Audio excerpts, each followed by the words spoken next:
Europe Day 2020. Europe Day is held on 9th of May every year to celebrate peace and unity in Europe. This date marks the anniversary of the historical Schuman Declaration. At a speech in Paris in 1950, just 5 years after the end of the Second World War, Robert Schuman, the then Foreign Minister of France, set out his idea for a new form of political cooperation in Europe, which would make war between Europe's nations unthinkable. While the European Union has been under attack from populists inside and outside the EU, trying to undermine its achievements and values, the coronavirus pandemic has brought an existential challenge, both political and economic.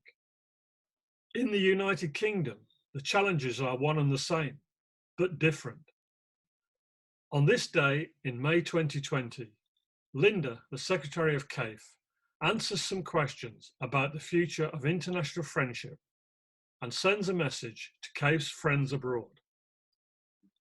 So Linda, this time last year, on Europe Day 2019, CAIF took part in a Living Room for Europe, for which a video film was made featuring members' greetings to friends abroad. Could you imagine that we should be in such a situation this year as we are today, when the world has been turned upside down, inside out? How do you see what has happened in 2020? Well, if I can go back and remind ourselves of what happened last year, when we made that video, we were all together as a group. We had a meal out in a local pub. The sun was shining, as it is today, and we had no idea of what was ahead. And in fact, last year we had plenty of contact with friends in Europe. In Dresden, friends from Kiel, where we went to Leipzig with them, and we received a group from Van in Brittany, filmmakers from Dresden and artists, choir from Dresden. We had a very busy year. This year looked to be the same, and I'm afraid it hasn't happened.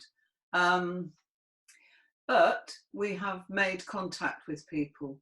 So this time last year, we had high hopes of continuing friendship, and we're hoping to continue that.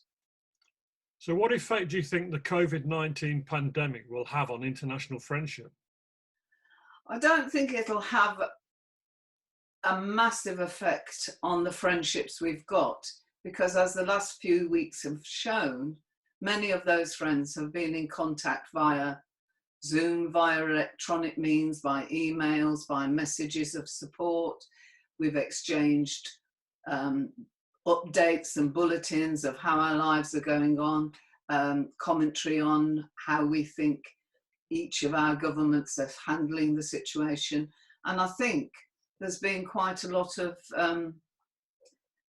discourse on everything that's happening, perhaps even more than when we plan the visits to each other's countries. The United Kingdom officially left the European Union on the 31st of January 2020. How does CAIF view the future once this separation has been finalised at the end of the year? Well, I'm hoping that CAIF will continue on as it always has done. And certainly in the early years, I should imagine there were restrictions to travel that were of a different form. I think we've got to now be aware of ecological and environmental impact on our travels. I think we'll still keep in contact. We still believe in peace and friendship. That's not going to change. People don't change their fundamental beliefs. I think it's just going to be a little tricky, and we'll learn all the different ways that we have to accommodate in what we do. So how does CAIF view Europe today from this position located on an island, still geographically approximate to the continent, but in a semi-detached state? Well, I can only give a personal view. I hope that other members feel the same. We are part of Europe. We're geographically part of Europe. We're not going to sail off into the sunset. And nobody can deny that we are part of Europe as a continent. We don't know yet what the future will hold, whether we'll have continued free movement, whether we'll have good trade deals. We don't know what will happen. But I think as a society, as an association, as a group of friends, we hope for the best and we will work towards that. So what is the future for international relations? Well, as I've just stated, we want to remain friends. We want to still keep in contact. We want to keep our friendship going, keep our understanding going, and keep the faith. So what's your message on Europe Day 2020 to CAIF's friends abroad? Keep safe, keep healthy, keep in contact. Thank you very much.